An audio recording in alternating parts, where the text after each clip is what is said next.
다 같이 7절. 첫 아들을 강보로 싸서 구유에 누었으니 이는 여간에 있을 것이 없음이로라. 아멘. 예, 지금으로부터 거의 50여 년 전 미국에서 실제로 일어난 일입니다. 1977년 미국 가이드 포스트라는 잡지에 빈방이 있습니까? 라는 제목의 칼럼이 실렸습니다. 미국의 한 작은 교회에서 성탄절을 맞이해서 성극을 준비하고 있었는데 거기에 윌리라는 정신지체 아이도 한 역할을 맡게 되었습니다. 윌리가 맡은 역은 바로 여관집 주인 역이었습니다. 그러니까 윌리가 맡은 역은 방 없어요, 빈 방 없어요 라는 짧은 대사 한마디만 하는 제일 간단한 배역이었습니다. 예. 자, 드디어 연습이 다 끝나고 공연 날이 돌아왔는데 연극의 모든 것이 순조롭게 잘 진행되고 있었습니다. 마침내 요셉과 마리아가 윌리의 여관에 들어왔는데 다급하게 빈 방을 찾았습니다. 혹시 빈 방이 있습니까? 이때 윌리는 매몰차게 빈 방 없어요. 그러면 되는데 우물쭈물 말을 못하는 겁니다. 윌리가 정신지체를 하는 아이라는 걸 알고 있던 관객들이 조그만 소리로 빈 방 없다고 해. 빈 방 없다고 해. 마침내 정신을 차린 윌리가 빈 방 없어요. 그랬어요. 그래서 요셉과 마리아가 대본대로 한숨을 푹 쉬면서 아쉽게 돌아서서 가는데 그때 갑자기 윌리가 크게 소리칩니다. 요셉 가지 말아요. 마리아 제발 돌아와요. 빈 방 있어요. 내 방을 쓰면 되잖아요. 가지 말아요. 막 윌리가 울부짖었어요. 이 윌리의 갑작스러운 행동에 연극은 엉망진창이 되고 중단되고 말았습니다. 그러나 윌리의 그 순수한 마음에 오히려 수많은 관객들이 눈물을 흘리면서 큰 감동을 받았습니다. 예. 물론 윌리가 지적장애를 앓고 있던 아이였기 때문에 이게 연극인지 실제인지를 구분하지 못했던 거죠. 하지만 윌리는 요셉과 마리아를 그냥 보내면 안 된다. 예수님을 그냥 보내면 안 된다. 그분을 내 방으로 모셔야 한다. 그거 한 가지만큼은 분명히 알고 있었습니다. 예수님 말씀하신 팔복 가운데 마음이 청결한 자는 복이 있나니 그들이 어떻게 해요? 하나님을 볼 것이라 그랬죠. 과연 누가 마음이 청결한 자일까요? 누가 하나님을 볼 자일까요? 이 윌리같이 이 순수한 아이가 마음이 청결하여 하나님을 볼 자인 것이죠. 아멘. 아멘. 아멘. 아무리 머리가 명석하고 지식이 많고 가진 것이 많아도 예수님을 알아보지 못하는 자들이 많습니다. 그러나 배운 것이 없고 심지어 윌리처럼 지적장애를 앓고 있어도 예수님을 알아보는 자가 있습니다.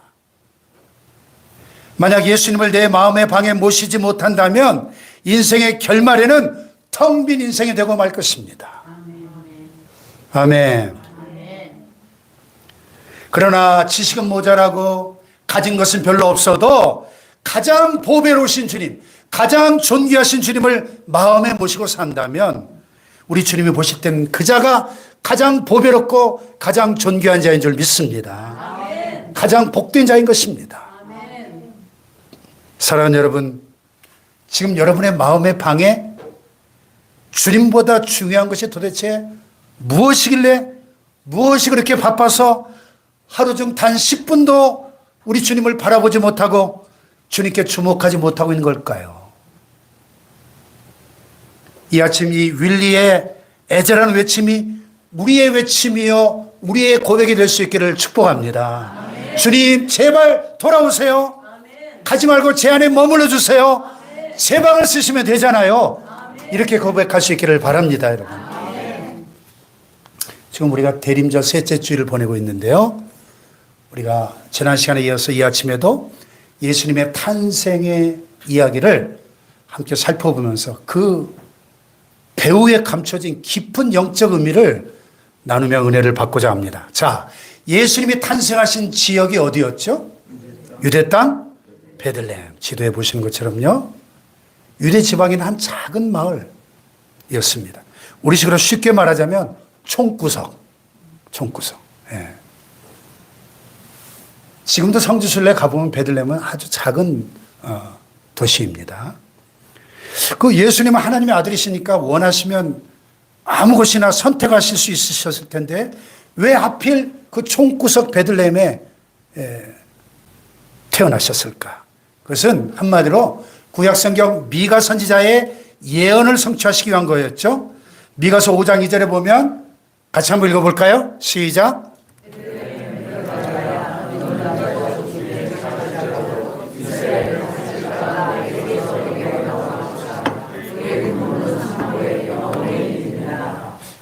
아멘. 이스라엘 다스릴 자, 즉 메시아 구세주의 탄생지가 어디라고요? 베들레헴이라고 명시되어 있죠.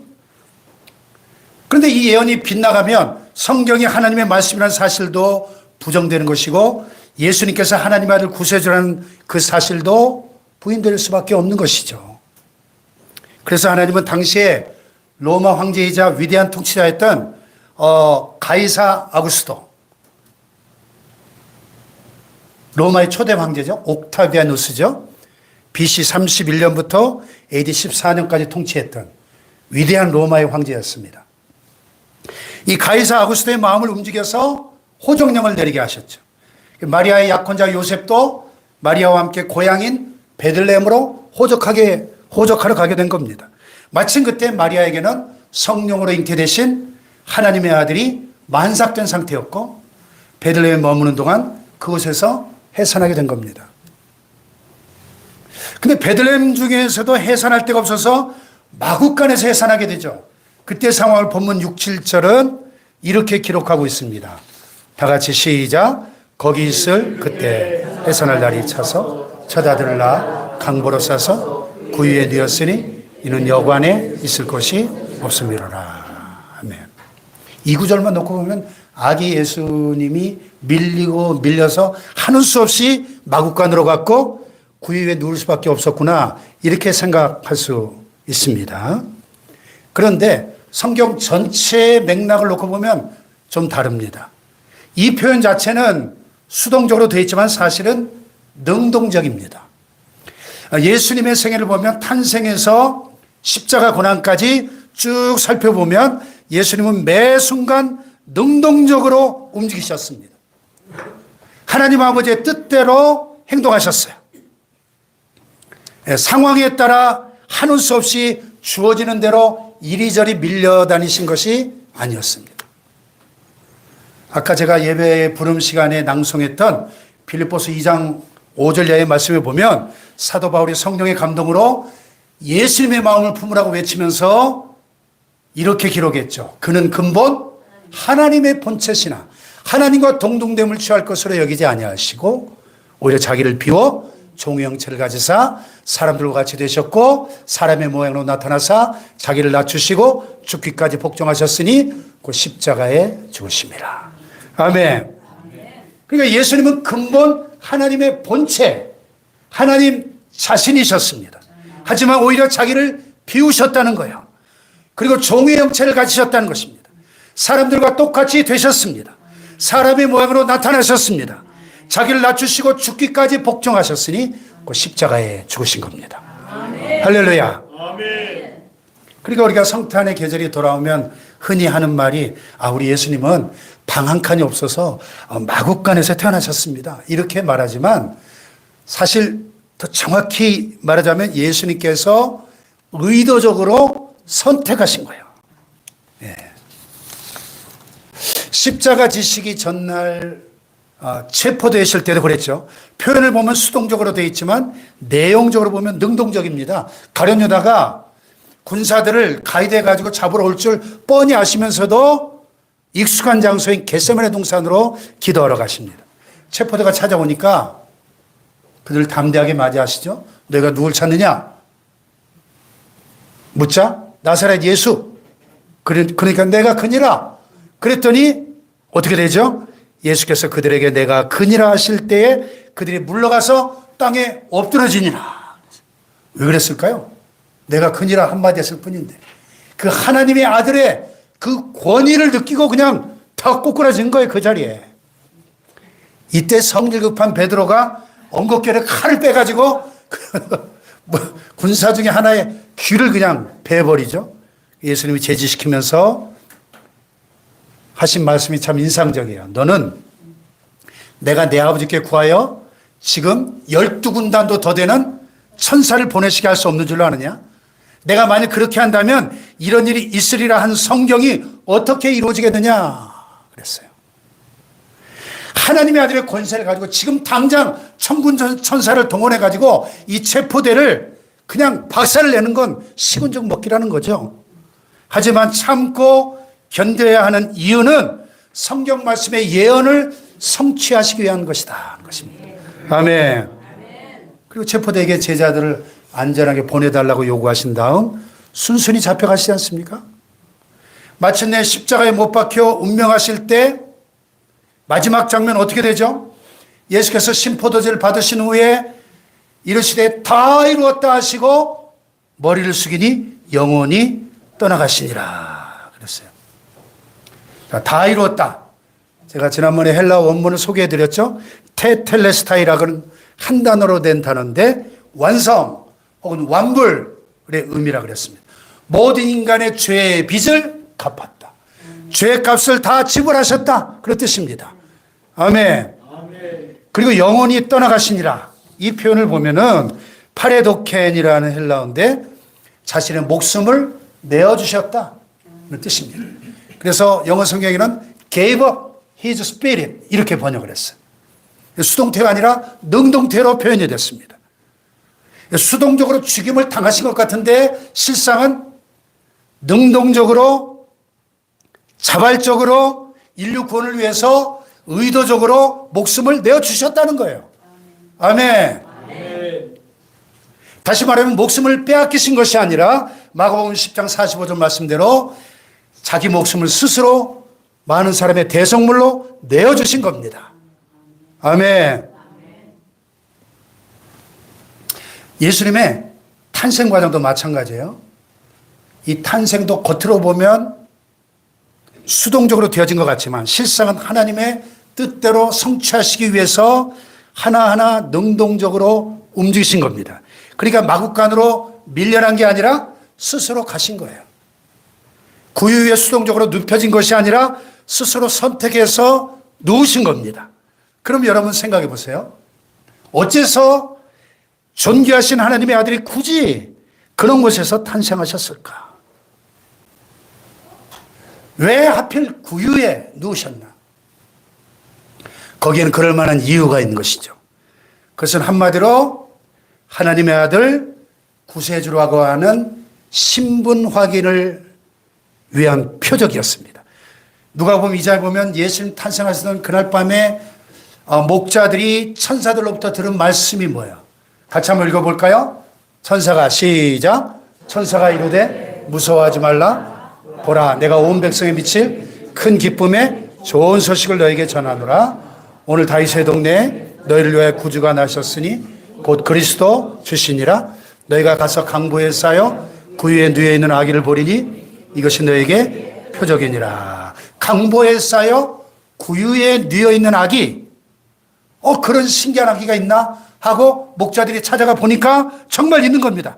그래서 아기 예수님을 확인했고 다른 사람들에게 담대히 구세주의 탄생을 전파할 수 있었다는 겁니다. 아멘. 근데 이것을 우리가 다른 시각에서 살펴보면 참 흥미롭고 우리에게 큰 교훈이 돼요. 자, 예수님은 아무 곳에나 들어가 계시지 않는다는 사실이에요. 자, 마구간의 구유를 생각해 보세요. 구유, 그러면 얼른 부정적 이미지가 떠오르죠? 흠이지고, 누추하고, 지저분하고, 춥고. 근데 영적으로 보면 이 구유는 예수님이 들어가 계시기에 최적의 장소였던 겁니다. 왜요? 그것은 짐승들이 음매의 울음소리가 들릴지 모르지만 인간들의 시끄러운 소리가 들리지 않는 고요한 곳입니다. 짐승들의 배설물로 더럽다고 생각할지 모르지만 인간의 죄악이 없는 정결한 곳이었습니다. 낮고 찬한 짐승들이 사는 곳일지 모르지만 마음이 겸손한 사람이 있는 곳입니다. 아멘. 이 내용을 우리 자신에게 적용해 보면 어떤 의미가 있을까요? 우리 마음이 이 구유처럼 고요하고 정결하고 겸손한 마음이 되어야 예수님이 들어와서 좌정하실 수 있다는 사실입니다. 아멘. 그러니까 구유는 예수님의 왕자였던 거예요. 왕자. 우리 마음이 구유같이 되어야 예수님이 좌정하시는 왕좌가 될 수 있다는 겁니다. 아멘. 그러면 구체적으로 우리 마음이 어떤 마음이 되어야 구유처럼 예수님을 모실 수 있을 것인가? 세 가지로 정리를 해보았습니다. 첫째로 내 마음속 구유가 고요한 마음이 되어야 고요한 마음. 다 같이 고요한 마음. 우리 크리스마스 캐롤 하면 제일 먼저 떠오르는 캐롤이 뭡니까? 고요한 밤, 거룩한 밤, silent night, holy night. 고요한 밤. 우리의 마음이 고요한 마음이 되어야 한다는 것입니다. 예나 지금이나 얼마나 많은 사람들이 분주함 때문에 망하는지 몰라요. 세상 일에 파묻혀서 그 마음속에 예수님을 모시지 못합니다. 본문을 자세히 들여다보면 정말 안타까운 사람이 하나 나오는데 누굴까요? 여관 주인이죠. 아까 윌리가 맡았던. 그 여관 주인이 만삭된 마리아를 거절합니다. 아마 밀려오는 손님 때문에 너무 분주해서 마음의 여유가 없었겠죠. 손님들도 마찬가지입니다. 왁자지껄하게 떠들면서 이야기를 하면서 즐기느라 만삭의 마리아는 안중에도 없었겠죠. 사람이 너무 바쁘면 망합니다. 마음에 여유가 없어가지고 하나님이나 천국에 관해서 전혀 무관심합니다. 이미 마음이 망한 거예요. 그래서 한자 이 바쁠 망자를 보면 참 재밌습니다. 마음심편에 망할 망자를 썼어요. 바쁘면 마음이 먼저 망한다는 겁니다. 세상 일에 마음 다 뺏기고 정신없이 살다가 어느 날 갑자기 마지막 죽음의 순간이 닥쳐올 때 가장 소중한 영생과 천국을 놓쳐버리고 후회망심하게 되는 겁니다. 아멘. 세상 많은 사람들이 우리 예수 믿고 천국 갑시다. 구원받고 영생 얻으세요. 전도하면은 예 나중에요 차차 그러면서 거절하죠. 이걸 가리켜서 someday 신드롬, 언젠가 증후군 이렇게 불러요. 언젠가 someday. 네. 마귀 중에서 제일 무서운 마귀가 차차 마귀래요. 차차 마귀. 왜? 아 차차 예수 믿지. 아 차차 교회 나가지. 그러다 결국 지옥까지 끌고 가니까 이 얼마나 무서운 마귀입니까? 고요한 마음으로 예수님을 영접하는 것이 얼마나 중요한지 아무리 강조해도 지나침이 없습니다. 사람이 만일 온 천하를 다 얻고도 제 목숨을 잃으면 무엇이 유익하리요? 사람이 무엇을 주고 제 목숨을 바꾸겠느냐? 예수님이 그랬죠? 아멘. 네. 그리고 예수님을 이미 영접한 그리스도인이라 할지라도 너무 분주하면 예수님을 마음 한쪽 구석으로 몰아넣는 것과 같습니다. 예수님을 주인으로 VVIP로 안방에 모셔야 되는데 저 뒷방 구석에 밀어넣는 그런 결과가 되는 거죠. 아멘. 예. 그렇게 되면 영적으로 바짝 메말라서 범사가 막히고 꼬이게 되는 겁니다. 만사형통이 아니라 범사불통이 되는 거예요. 예수님 언제나 고요한 곳에 임하십니다. 구유에 나신 예수님은 공생의 3년 반 기간 중에도 항상 고요한 장소를 좋아하셨습니다. 많은 군중들에게 말씀을 가르치고 놀라운 기적들을 행하실 때도 계셨지만은 너무 많은 사람들이 막 몰려들면 오히려 도망치듯이 피하셨던 경우가 많았습니다. 일상생활 가운데도 항상 고요한 시간과 장소를 즐겨 찾으셨습니다. 마가복음 1장 35절에 보면 예수님의 하루 일과의 단면을 엿볼 수 있는데 새벽 아직도 밝기 전에 예수께서 일어나 나가 한적한 곳으로 가서 거기서 기도하시더니 아멘. 하루를 시작하시면서 제일 먼저 하신 일이 뭐냐? 한적한 장소와 시간을 찾아서 하나님 아버지의 음성을 들으시면서 하나님 아버지를 만나고 교제하신 거예요. 아멘. 이처럼 예수님은 하나님의 아들이셨는데도 항상 하나님 아버지의 음성을 들으셨습니다. 그렇다면 연약하고 부족한 저와 여러분이 하나님의 음성을 듣는 것은 얼마나 더욱 중요하겠습니까? 우리는 하나님의 음성을 들음으로써 영역을 얻게 됩니다. 지혜도 얻게 됩니다. 오늘 우리가 살 길은 하나님의 음성을 듣는 것입니다.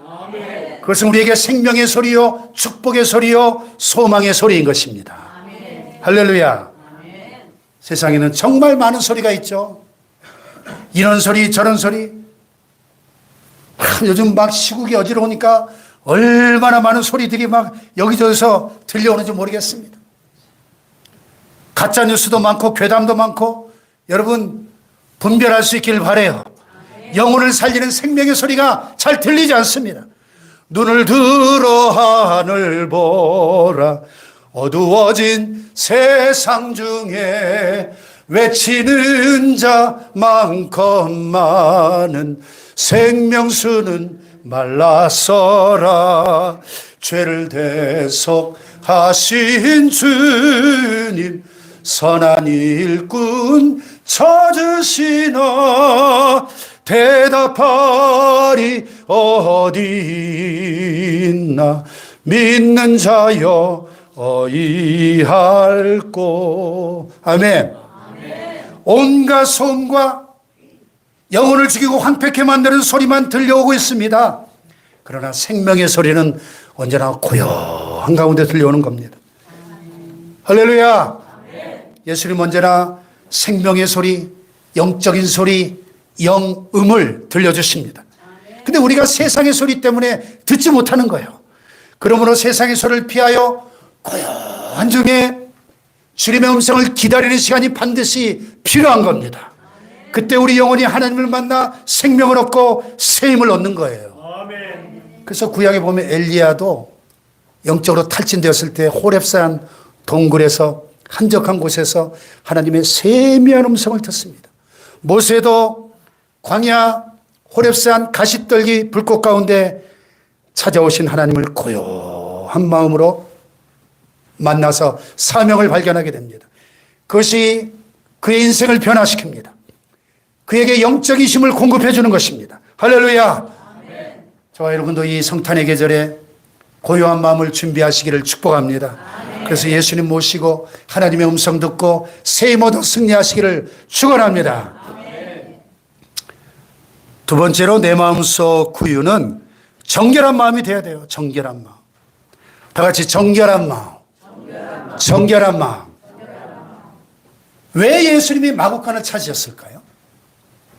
그 지저분하고 짐승들의 배설물 냄새가 나고 그럴 것 같은데 단순히 여관방이 없어서 밀려나신 것이 아니고 일부러 그것을 선택하셨다고 말씀드렸습니다. 왜 그랬을까? 얼핏 생각해 보면 이 마구간이나 구유가 지저분하고 냄새날 것 같지만 사실은 깨끗한 곳이기 때문이었습니다. 왜? 짐승들은 최소한 죄를 짓지 않습니다. 예? 밤길 가다 보면 사람 만나는 게 제일 무섭다 그러죠. 왜 그래요? 예. 인간이 왜 무서워요? 왜 더럽습니까? 위생 상태를 보면 얼마든지 깨끗하죠. 그러나 영적으로, 도덕적으로 보면 정말 부패하고 거짓되고 더러운 것이 인간이에요. 그래서 우리가 인간 세상에서 나쁜 인간을 가리켜서 짐승만도 못한 인간이라고 그렇게 표현하는데요. 근데 동물 세계에서는 뭐라고 그럴까요? 어쩌면 짐승 세계에서는 이 짐승만도 못한 인간이라는 말을 굉장히 기분 나빠할지도 몰라요. 자기들끼리는 나쁜 짐승을 가리켜서 에이 저 인간만도 못한 짐승 이렇게 부를지도 몰라요. 왜? 짐승은 배부르면 더 이상 욕심을 내지 않잖아요. 자기들끼리 잡아먹지도 않아요. 근데 인간은 배불러도 계속 욕심을 부립니다. 같은 인간끼리 짓밟고 죽이기까지 합니다. 이 인간과 짐승 둘 중에 누가 더 깨끗한지 헷갈리지 않습니까? 예수님은 깨끗한 곳을 좋아하십니다. 공생의 마지막 예루살렘 성에 입성하실 때 뭐 타고 들어가셨죠? 나귀 새끼. 그 보잘것없는 나귀 새끼를 타고 가셨어요. 근데 그것은 정결합니다. 아무도 타보지 않은 정결한 거. 그래서 굳이 나귀 새끼를 택하신 거예요. 마찬가지로 예수님은 오늘도 정결한 마음에 임하시는 줄 믿습니다. 지금 여러분의 마음의 방을 차지하고 있는 것이 무엇인지 한번 스스로에게 솔직하게 물어보세요. 내 마음의 방에 뭐가 차지하고 있는지. 지금 예수님은 여러분 삶의 어디에 계신가요? 여러분의 삶의 중심에, 마음의 중심에 예수님이 계십니까? 아니면 저 영업방 주인처럼 그냥 그분을 밀어내고 저 마구간으로 말구 위로 이렇게 보내고 있지는 않습니까? 정말 심각하게 내 마음과 영혼을 점검해 보아야 합니다. 여러분의 영혼의 집, 마음의 집이 주님을 위하여 비어 있는가 하는 것입니다. 빈방이 있습니까? 서두에 물었던 그 질문이 오늘 우리 각자에게 물어봐야 돼요. 한번 옆에 분에게 물어보세요. 빈방이 있습니까? 빈방이 있습니까? 예? 주님이 지금 여러분의 마음과 영혼을 다스리고 계십니까?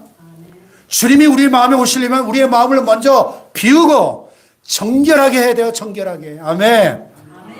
아까 예수님이 하나님의 본체시나 하나님과 동등됨을 취할 것으로 여기지 아니하시고 오히려 자기를 비우셨다 그랬는데 이 자기를 비우셨다는 말이 헬라어로 에케노센, 케노시스라는 단어인데요. 자기를 비우다, 자신을 아무것도 아닌 것으로 만들다 이런 뜻이에요.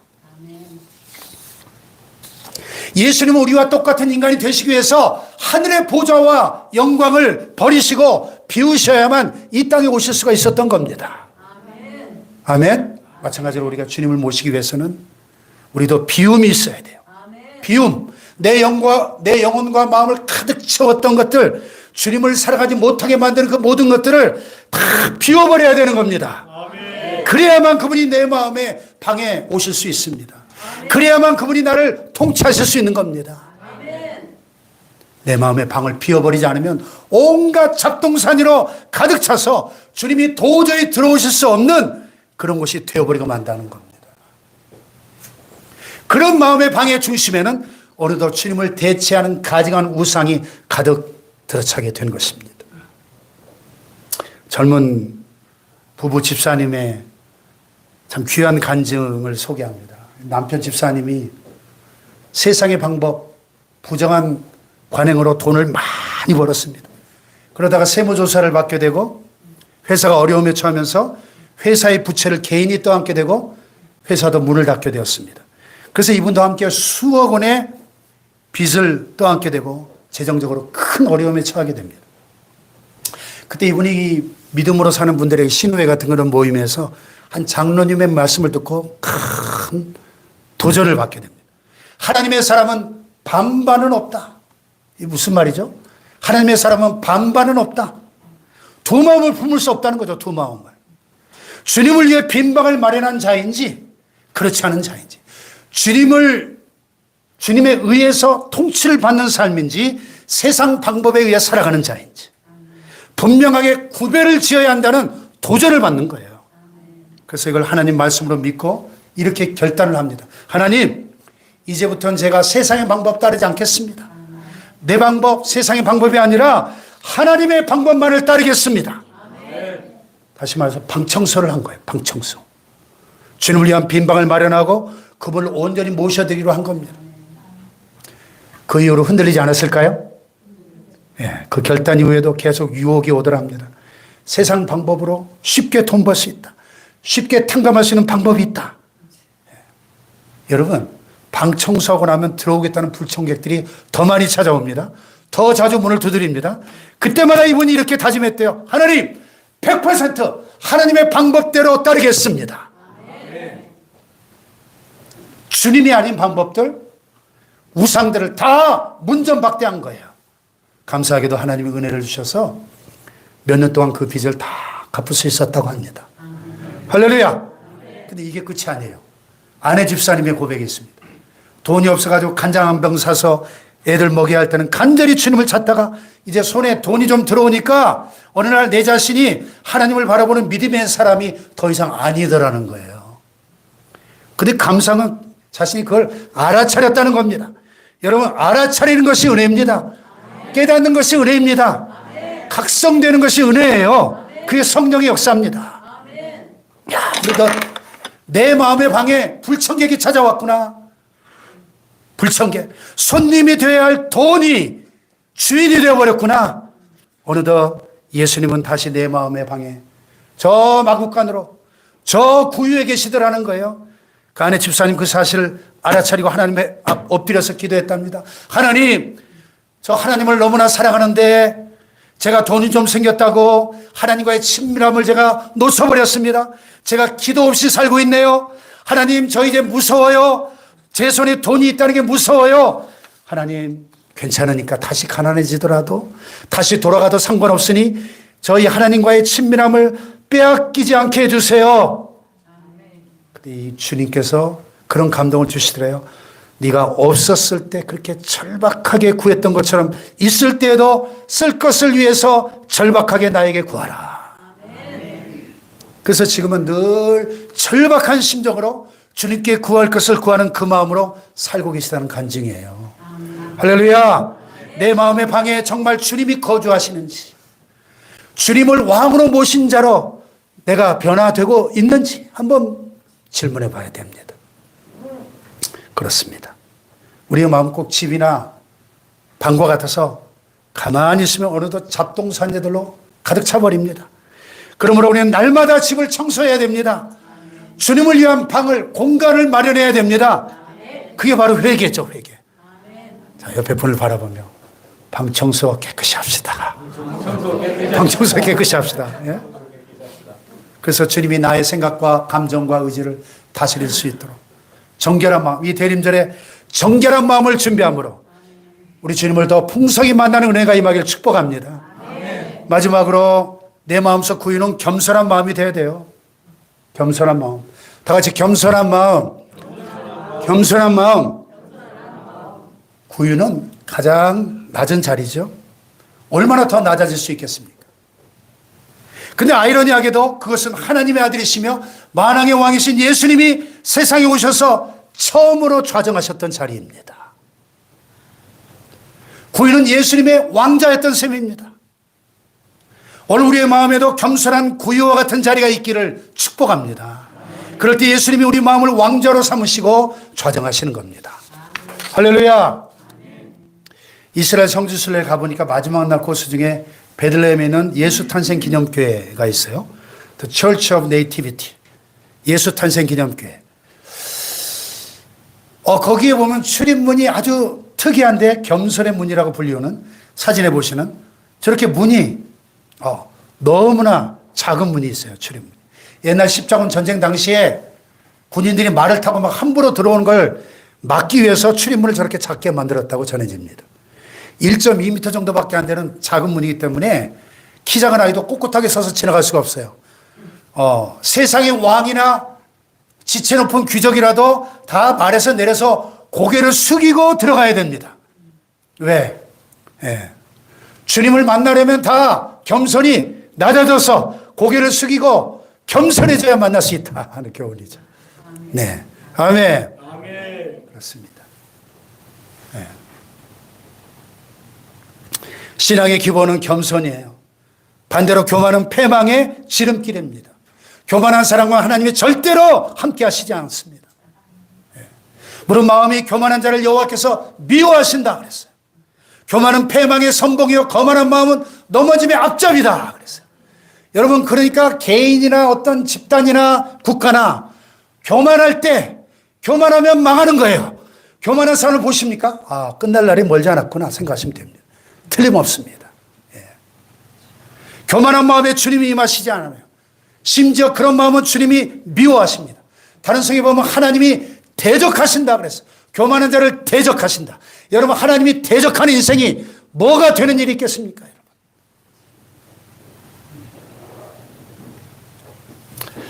미국 건국의 아버지들 가운데 한 분이고 피레침을 발명한 유명한 과학자 벤자민 프랭클린의 이야기를 보면은 미국의 그 $100짜리 지폐에 초상화가 그려져 있을 정도로 위대한 인물로 꼽히죠. 미국 가면은 거의 캐시를 잘 안 쓰고 거의 그 체크카드, 자기 그 개인 퍼스널 체크를 많이 쓰는데 이 $100짜리 구경하기가 하늘의 별 따기입니다. $100짜리 거의 보기 힘들어요. 굉장히 큰 돈입니다. 100달러짜리. LA나 뉴욕 다운타운에서 100달러짜리 보이면서 돌아다니면 총 맞아 죽습니다. 큰 돈입니다. 100달러. 그 큰 돈에 초성화 세계질 도 아주 중요한 인물이죠. 근데 이 벤자민 프랭클이 이민자의 아들로 태어나서 유년 시절에 아주 가난한 삶을 살았습니다. 그럼에도 그가 신앙 안에서 큰 성공을 거두었는데 그 비결이 뭐냐? 바로 겸손이었다는 거예요. 겸손. 어린 시절에 조심하지 않고 뛰어다니다가 문인방에 머리를 팍 부딪혀가지고 크게 다쳤는데 그때 아버지가 중요한 교훈을 주셨다는 거예요. 오늘의 아픔을 잊지 말고 항상 머리를 낮추고 허리를 굽히며 겸손한 자세로 살거라. 그랬다는 거예요. 그래서 그날부터 평생을 겸손을 교훈으로 삼고 살았다는 거예요. 그런 겸손한 마음에 예수님이 좌정해 주셨고 그런 탁월한 지혜와 명철을 갖춘 인물로 미국 역사에 크게 기여할 수 있었더라는 겁니다. 할렐루야. 아멘. 여러분 이 대림절에 우리가 예수님의 성탄을 준비하면서 무엇보다도 마음을 잘 준비했으면 좋겠습니다. 왜 굳이 9일을 선택하셔가지고 그 위에 예수님이 누우셨는지 그 예수님의 마음이 무엇인지 생각해 보면 어떤 마음이 중요한지 알 수 있습니다. 우리